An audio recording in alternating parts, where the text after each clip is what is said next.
പശ്ചിമേഷ്യയിൽ നിലനിൽക്കുന്ന യുദ്ധത്തിൽ പുതിയ വഴിത്തിരിവ്. കുവൈറ്റ് വിമാനത്താവളത്തിന് നേരെ ഇന്നലെ ഡ്രോൺ ആക്രമണം നടത്തിയത് തങ്ങളല്ല എന്ന് ഇറാൻ സൈന്യം. US പ്രതിരോധ മിസൈലായ പാട്രിയറ്റ് ലക്ഷ്യം തെറ്റി പതിച്ചതാണെന്നും IRGC ആരോപിച്ചു. ഇറാന്റെ ഡ്രോണുകളെ ചെറുക്കാൻ US സൈന്യം തൊടുത്ത പ്രതിരോധ ടെർമിനലിനുള്ളിൽ പതിച്ചതാണെന്നും വിമാനത്താവളത്തെ തങ്ങൾ ലക്ഷ്യമിട്ടിരുന്നില്ലെന്നും IRGC വക്താവ് പറഞ്ഞു. ടെർമിനൽ 1 പതിച്ച മിസൈൽ അവശിഷ്ടം ഒരു ഇന്ത്യക്കാരന്റെ ജീവനെടുത്തു. മധ്യപ്രദേശ് സ്വദേശി മൻസൂർ അഹമ്മദ് റഹ്മാനാണ് കൊല്ലപ്പെട്ടത്. 3 മലയാളികൾ ഉൾപ്പെടെ 63 യാത്രക്കാർക്ക് പരിക്കേൽക്കുകയും ചെയ്തു. അപകടത്തിന് പിന്നാലെ കുവൈറ്റ് വ്യോമപാത അടയ്ക്കുകയും കുവൈറ്റിലേക്ക് എത്താനുണ്ടായിരുന്ന വിമാനങ്ങൾ വഴിതിരിച്ചുവിടുകയും ചെയ്തിരുന്നു. പ്രദേശത്ത് സമാധാനം കൊണ്ടുവരുന്നതിന് പകരം സംഘർഷം നിലനിർത്തുന്നത് ശരിയല്ല എന്ന് ഇറാന് നേരെ ഖത്തർ പ്രധാനമന്ത്രി Sheikh Hamid bin Jassim bin Jabir al Thani വിമർശനം ഉന്നയിച്ചതിന് പിന്നാലെയാണ് ആക്രമണം നടത്തിയത് തങ്ങളല്ല എന്ന് ഇറാൻ വ്യക്തമാക്കിയത്. മേഖലയ്ക്ക് നേരെയുണ്ടാകുന്ന ആക്രമണങ്ങൾ അമ്പരപ്പിക്കുന്നതാണെന്നും ഇത് ഒരു തരത്തിലും ന്യായീകരിക്കാൻ കഴിയില്ലെന്നും എക്സ് പോസ്റ്റിൽ അദ്ദേഹം പറഞ്ഞു. ബഹ്റിനും കുവൈറ്റിനും നേരെയുണ്ടായ ആക്രമണങ്ങളിൽ അന്വേഷണം വേണമെന്നും അദ്ദേഹം ആവശ്യപ്പെട്ടു. ഖത്തറിനെ ബ്ലാക്ക്മെയിൽ ചെയ്യാൻ ഇറാൻ ശ്രമിക്കേണ്ടെന്നും അദ്ദേഹം കൂട്ടിച്ചേർത്തു.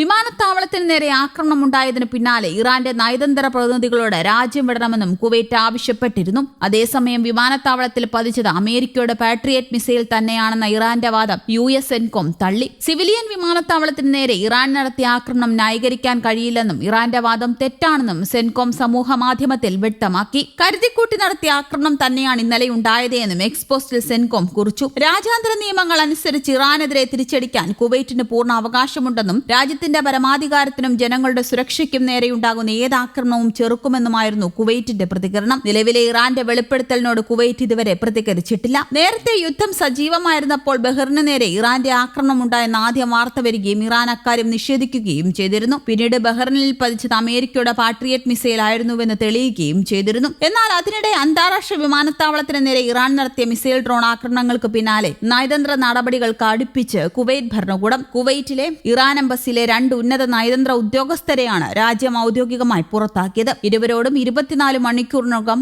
കുവൈറ്റ് വിട്ടുപോകാനാണ് വിദേശകാര്യ മന്ത്രാലയം കർശന ഉത്തരവ് നൽകിയിരിക്കുന്നത്. കുവൈറ്റ് വിദേശകാര്യ ഡെപ്യൂട്ടി മന്ത്രി ഹമദ് സുലൈമാൻ അൽ മഷാൻ ഇറാന്റെ ചാർജി അഫേഴ്സ് ഹമീദ് യാക്കൂബി ഫറിനെ നേരിട്ട് വിളിച്ചു വരുത്തിയാണ് പുറത്താക്കൽ ഉത്തരവടങ്ങിയ പ്രതിഷേധക്കുറിപ്പ് കൈമാറിയത്. രാജ്യത്തെ ഇറാൻ എംബസി ജീവനക്കാരുടെ എണ്ണം വെട്ടിച്ചുരുക്കുന്നതിന്റെ ഭാഗമായാണ് ഈ 2 ഉദ്യോഗസ്ഥരെ പെർസോണ നോൺ ഗ്രാറ്റ ആയി പ്രഖ്യാപിച്ചത് എന്ന് കുവൈറ്റ് വ്യക്തമാക്കി. തങ്ങളുടെ പരമാധികാരത്തിന് മേൽ ഇറാൻ നടത്തിയ കടന്നുകയറ്റത്തിനുള്ള ശക്തമായ മറുപടിയാണിത്. കുവൈറ്റ് വിമാനത്താവളത്തിലെ യാത്രാ ടെർമിനൽ ലക്ഷ്യമാക്കി ഇറാൻ നടത്തിയ അപ്രതീക്ഷിത ആക്രമണമാണ് ഇരു രാജ്യങ്ങളും തമ്മിലുള്ള ബന്ധം വഷളാക്കിയത്. നിലവിലെ കടുത്ത സുരക്ഷാ പ്രതിസന്ധി നേരിടുന്നതിനായി പ്രാദേശിക അന്തർദേശീയ പങ്കാളികളുമായി ചേർന്ന് കൂടുതൽ ശക്തമായ പ്രതിരോധ നീക്കങ്ങളുമായി മുന്നോട്ടു പോകാനാണ് കുവൈറ്റിന്റെ തീരുമാനം. ഇതോടെ മിഡിൽ ഈസ്റ്റിൽ നയതന്ത്ര യുദ്ധം കൂടുതൽ സങ്കീർണമാവുകയാണ്. മിഡിൽ ഈസ്റ്റിലെ യുദ്ധഭീതിയും ആശങ്കയും വർദ്ധിപ്പിച്ചുകൊണ്ട് ബഹ്റിനും കുവൈറ്റിനും നേരെ ഇറാൻ നടത്തിയ വ്യോമാക്രമണങ്ങളെ ശക്തമായി അപലപിച്ച് ഗൾഫ് സഹകരണ കൌൺസിലും രംഗത്തെത്തി. മേഖലയിലെ സമാധാന അന്തരീക്ഷം തകർക്കുന്ന അപകടകരവും അഭൂതപൂർവമായ പ്രകോപനമാണെന്ന് GCC secretary general Jasi Muhammad al Budaiwi ബുധനാഴ്ച പുറത്തിറക്കിയ